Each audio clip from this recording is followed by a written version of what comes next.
The City of Fort Worth's Neighborhood Services, along with the Fort Worth Housing Solutions, led the efforts to host an interactive workshop that invited community leaders from academia, government, and business to explore establishing an African American museum or cultural center in the city of Fort Worth.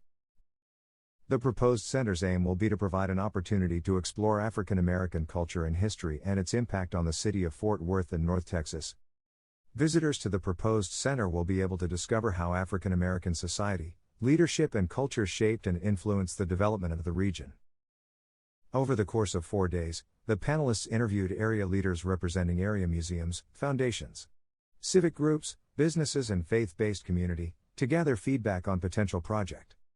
Fort Worth residents were also invited to share questions and feedback on this project at area venues including I.M. Terrell Academy, the city's first black school during the era of racial segregation, and the newly established Como Community Center serving residents in Southwest Fort Worth. Results from the workshops will be used to conduct a more in-depth feasibility study of the center, its purpose, and a possible site location for an African American museum or cultural center in Fort Worth.